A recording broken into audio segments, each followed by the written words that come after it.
Stories you care about. WLBB, Carrollton, News Talk 1330, FM 106.3.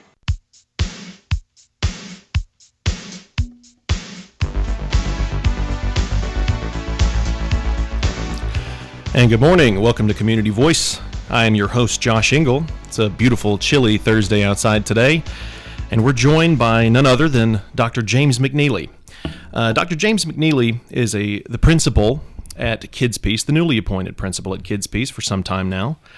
For those of you who do not know, Kidspeace is a treatment facility that opened in 2012 in Bowden. Kidspeace mission is to provide help, hope, and healing to those forgotten youth that came from lives we can barely comprehend. And this facility holds a very special place in my heart, having worked there for some time. And I'm very honored to be joined by Dr. James McNealey. James, how are you doing today, sir? I'm great. How are you doing? Excellent. Well, thank you for joining us. So if you will, let's start out by tell me a little bit about yourself. Tell me what brought you into education. Go for it. So I was born in Jasper, Alabama, right across the border here, right outside of Birmingham, to educator parents. My parents were teachers at the time that I was born, the firstborn child, and I liked the impact that they had on our community. They did not want my brother and sister and I to go into education. They said, as my mom says, we were so spoiled we stink. So we like to have all types of, nice things. And she said we wouldn't be making much money in the field of education. So they wanted us to go into other better paying job opportunities. So, but we saw what they were doing and we wanted to make that same difference. And we all ended up going into education. We went to our colleges. I'm a principal, of course. My sister is a counselor in Cobb, and my brother is a teacher, high school teacher in Tuscaloosa, Alabama. His wife is a principal as well. It's a whole family of educators. Whole family of educators, yes. So this is actually my 30th year in education, so I really have enjoyed the run, and I'm not done yet. So it's been well worth it. I will say that. Excellent. So tell me about your transition into education. So I started out at FAMU, Florida A&M University, where I got my bachelor's in music education. In teaching, I wanted to teach something that I had a passion about. And I had, my father was a minister of music, and I was his assistant. So being a church musician, I wanted to share my love of music with students. That was the best 11 years of my career, just working with kids and sharing my love of music and having a lot more freedom to teach. I had a curriculum to follow, but I had a lot of freedom as far as how I taught. I taught in jazz. I was actually a substitute teacher before I became a regular teacher because I only applied for Atlanta public schools. I was going to come to Atlanta when I graduated from school. No other options were there. So I didn't get a job in Atlanta, so I was kind of lost a little bit. And I ended up substituting in Jasper, Alabama, until I was hired in Birmingham City Schools. October is a very magical month. I was hired, my first job in October, in Birmingham City Schools, taught middle school music.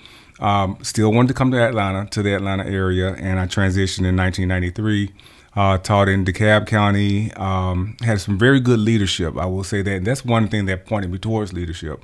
I had no desire to come out of the classroom. I was happy there, but my principal pushed me into leadership opportunities. So I came out to West Georgia, where I got my master's in educational leadership, became an assistant principal in the DeKalb County school system, moved on to the principalship in Henry County, and then I still wanted to learn. I want to continue. I'm a lifelong learner. I want to continue to see what things are going on in other parts of the country. I went back to school to Argosy University, where I obtained my specialist degree and my master and my doctorate, and I moved to Chicago. Chicago Public Schools. I had family there, so I had an aunt that was a principal. She said, "We need you, come up." Totally different experience. I was there the year of this school closings. There was a strike that year as well, the first year I came there, and the staff thought I was brought there to close them. Because our school was marked for closing. Not gonna lie, if you came in there in that bow tie, I would have thought you had the authority to close the school too. Sharp-dressed man. Oh, thank you. But the school ended up closing, but I was awarded a principalship at a different school in Inglewood, the south side of Chicago, which was a challenging itself because they were merging two opposing gang communities into one school. So high crime. I always talk to my executive director Lou about I'm not dodging bullets anymore. So and literally there were times where there were shootings before school started. So dealing with troubled youth, that's where it really began for me in Chicago, and having the opportunity to make a difference in their lives and shine some light in their lives. I transitioned back to Georgia, where I was a center director for Ombudsman Education Services in Fulton County. I was a principal at a charter school in Cobb County, and then I ended up here at Kidspeace. I always wanted to, just experience different types of environments, different types of learning environments, and for my own learning, different locations and different settings. So your time in Chicago, I imagine that's sort of a trial by fire experience. It's in some, from a certain perspective, it's the worst case scenario, right? Yes, as a principal. Yes. That was a challenging. It was a 4-year professional learning for me. I was there for 4 years, and going through the teacher strike, going through the school closing, the merging of two schools. The last 3 years I was there was very rewarding for me as well. My school became STEM certified under my leadership.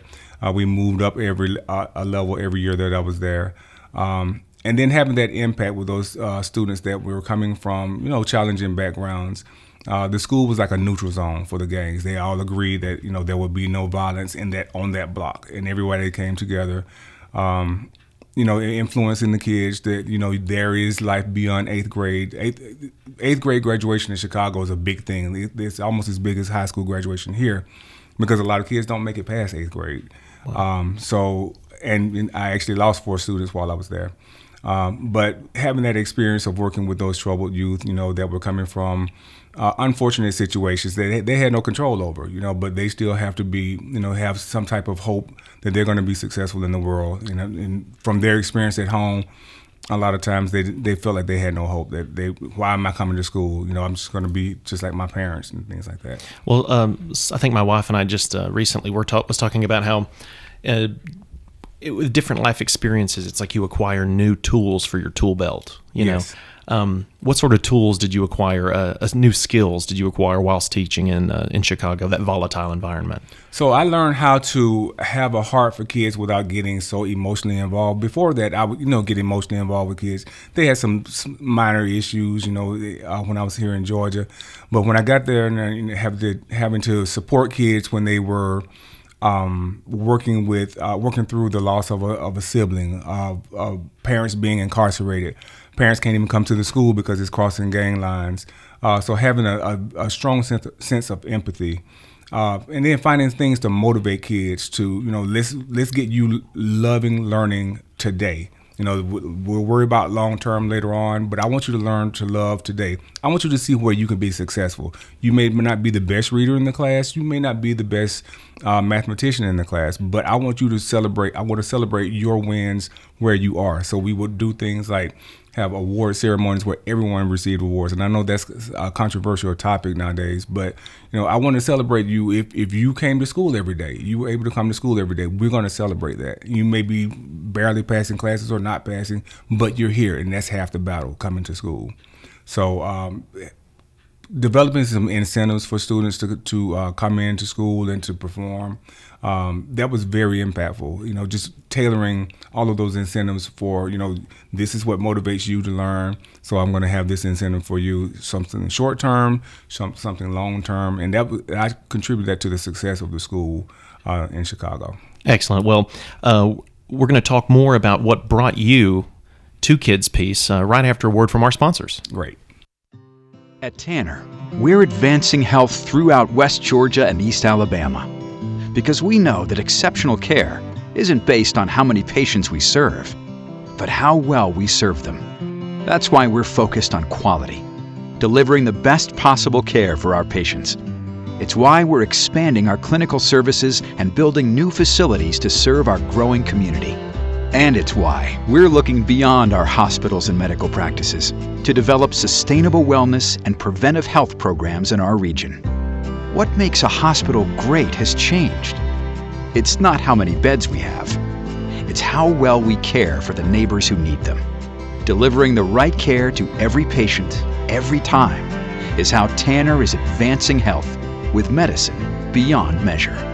Learn more at tanner.org or find a physician on our medical staff by calling 770-214-CARE. At Oak Mountain Academy, our daily schedule includes convocation, prayer, and the Pledge of Allegiance. By doing so, we build a family-like community where all students grow and flourish and personal faith is encouraged. Through community service and a historical approach to biblical study, our students are taught the value of the warrior way, honesty, respect, and responsibility. Oak Mountain Academy. We are a family creating legacies.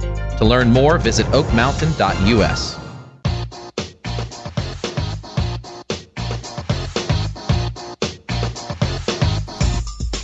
And welcome back to Community Voice. I am your host, Josh Engel. For those of you just tuning in, I am joined by Dr. James McNealey.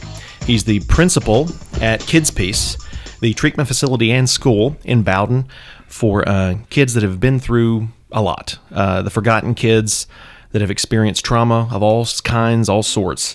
And if you're just tuning in, we have been talking with Dr. McNealey about his experience in education, a very, very colorful and extensive history in education that brought him to Chicago, dealing with gang violence there, and helping him adapt to working with kids in this environment and giving them the incentive to learn. So now let's hop into what brought you to Kidspeace, because you've been around, you've been to a lot of different schools, you've experienced a lot of things, but what made Kidspeace special? What brought you there? So I will back up a little bit to my Chicago experience. That was that impacted me working with those underserved children and those children that are experiencing trauma to the point that I started looking for opportunities to work with that population. Hence, I ended up at Ombudsman Education Services. Those students were expelled from school for short periods of time, middle schoolers and high schoolers, and getting them back on track, and seeing that spark in their eye. You see it as a principal and as a teacher in a traditional school setting, but to see that in a child that is going through trauma and has had experiences that they have no control over, and to see that aha moment and to see that, oh, I really can get this done, I really can achieve. That's one of the biggest things that makes education worthwhile to me, and everything that I've been through, it makes it worthwhile to me.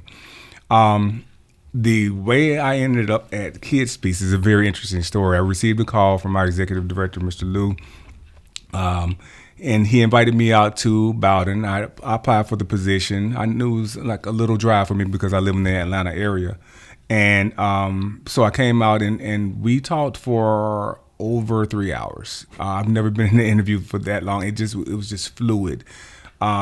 He told me all about the program and the wonderful things that were going on there.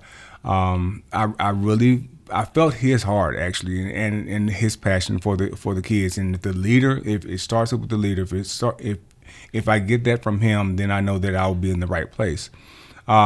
He gave me a tour of the facility. I was able to see where the kids live, where the kids were going to school, saw them in class, got to talk to some of the kids, talk to some of the employees, and I saw that everyone had a passion for this population of students, and that they had a passion. They wanted to be in a place where they felt safe and that they can achieve as well.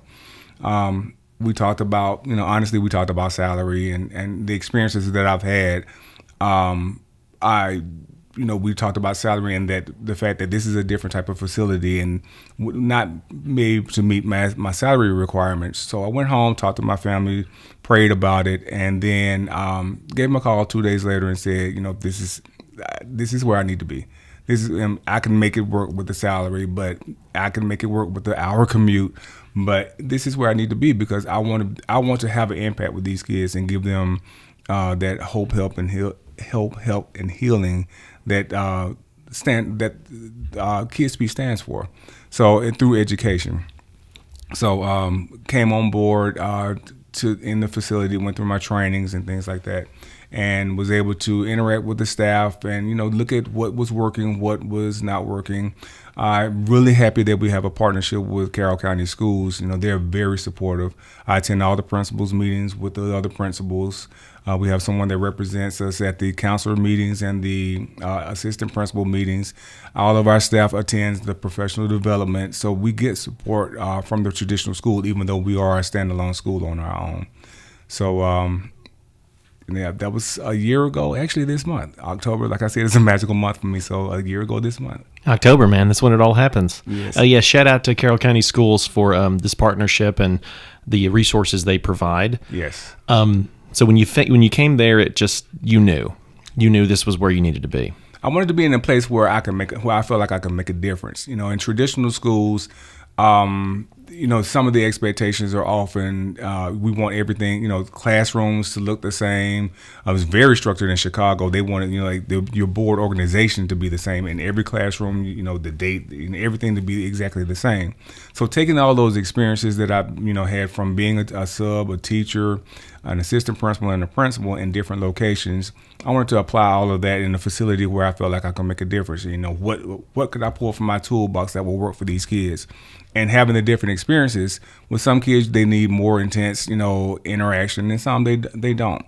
We work with a program called Edgenuity, where the children are supposed to be they move at their own pace on a computer-based program. But I know that they need that one-on-one interaction as well. For some of them, they have not been in school there's one student that had been out of school for 2 years. So to get her back on track, we had to have some one-on-one time, those type of things. Excellent. Well, we're actually touching onto my next question. This is one of the reasons that I desperately wanted to bring you onto the program. I talked to you a while back, and you started talking to me about some of the, the very creative ways that you have you've put in motion to get these kids energized about learning and being proactive. And just after a short conversation, I was floored, and I really wanted to talk to you about this more in depth on air. Right. So to talk to me about how you have worked to restructure the education system at Kidspeace. So the basic structure of the education program, we have one teacher, one teacher's assistant in a classroom with 10 students. So the students receive a lot of one-on-one attention, even though there are 2 people in there and 10 students. If a child needs that one-on-one attention, they're able to get it on a more frequent basis than in a traditional school where you may have up to 30 students in the classroom. We individualize instruction based on their abilities. Some students come in with IEPs, so we meet those needs on the IEP. Some students maybe should have had an IEP, but because of transition and the traumas that have gone through in their lives, they don't have a formal plan that's written.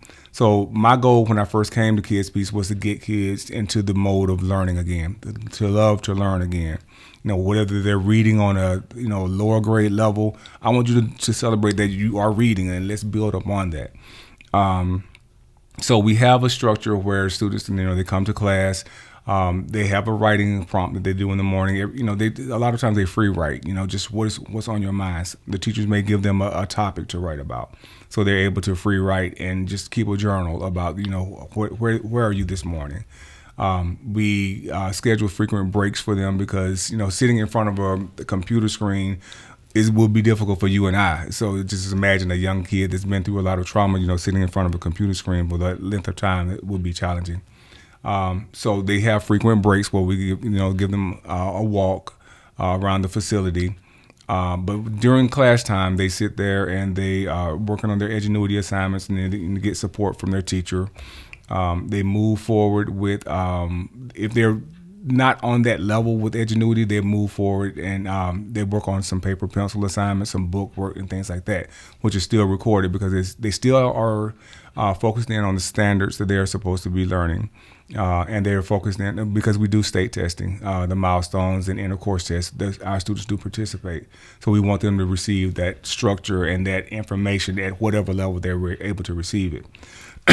Teachers provide short-term incentives. If you meet your goal for that day, there may be some type of incentive where you get an extra walk, you get something some type of incentive that you are working towards, and that's what we want them to know, that you get rewards for doing the right thing, doing what you're supposed to be doing. I mean, for adults, that's called a paycheck. When you go to work and do what you're supposed to do, you get paid. So your payment as a child, that's coming out of trauma is, that short-term incentive. On a weekly basis, we have what's called a Fun Friday, where students are able to come to the gym. If they've been on target all week, their behaviors have been appropriate, then we take them to the gym. They love to interact among the units. They're living units. A lot of times they don't get to see each other. So they interact in the gym. We have all types of games, and they play cards. They have a giant chess set, a giant checkers, giant Connect Four, Twister, curling, and they love dodgeball because of being able to throw balls at each other. I mean, they get out that aggression at each other.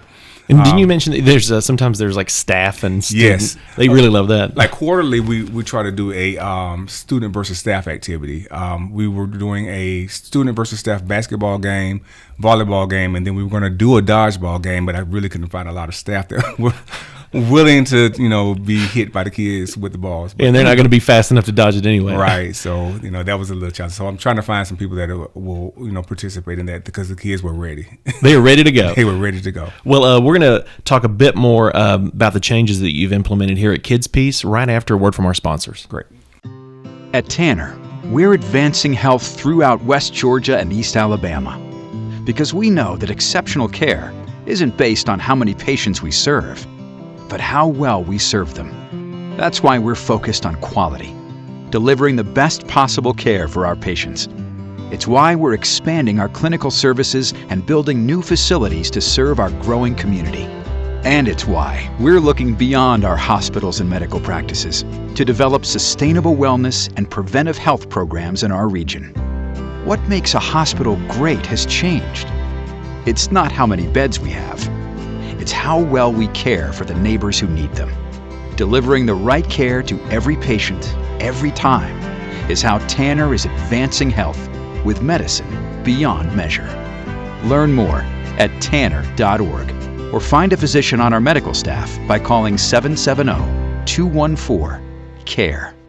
Oak Mountain Academy has offered a challenging college preparatory education for over 50 years. With over 500 graduates, we have maintained a 100% college acceptance rate. Over 90% of our students earn acceptance to their first choice of college or university, and over the past 5 years, our students have earned over $10 million in scholarship offers. Our students are creating a legacy. Come, be a part of our family and create your own legacy today. To learn more, visit us at oakmountain.us.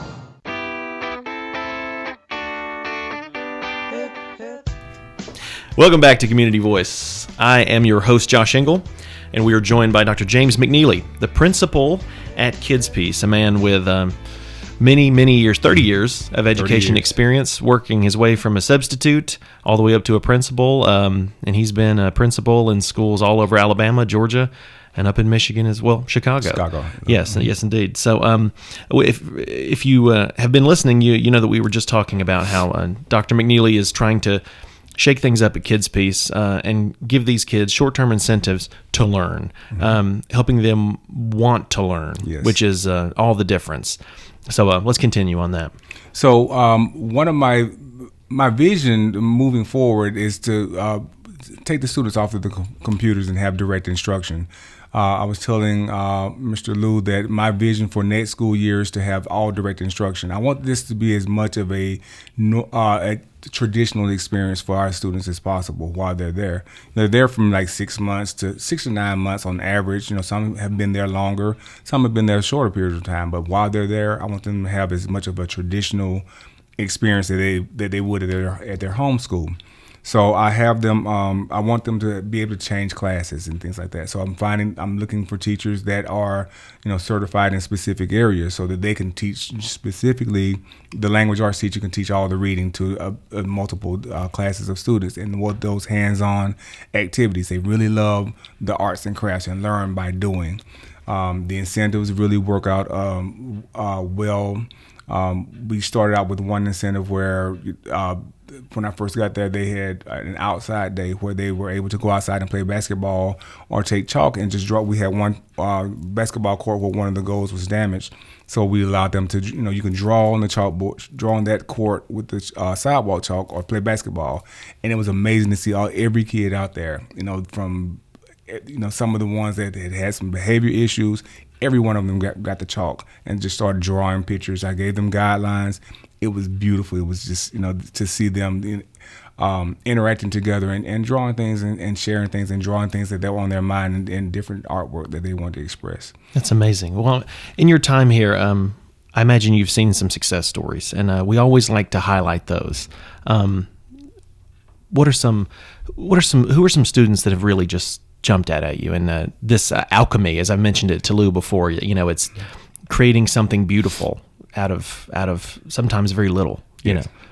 So having a student, we had one student that came in that had not been in school. Like I said, she hadn't been in school for 2 years because of her trauma, what was going on in her world. And she had absolutely no interest in school whatsoever. To see her successfully discharged recently this summer, and with the desire, she had college on her mind, like, where am I going to college? So that's been a focus that we're going to start implementing as well, like college and career opportunities when you leave here and when you get back to school. So she had college on her mind, and she wants to work in this field, work in the field of behavioral health. And to see that complete turnaround from where she was, what was going on in her life, and the impact that we've made, not only in the education department, but of all the departments at Kidspeace, and everyone working together collaboratively, and providing wraparound services for the student, to see that she's now going back to school, and she's loving to learn. She's behind a couple of grades, but she has a plan to go to summer school, to take classes online.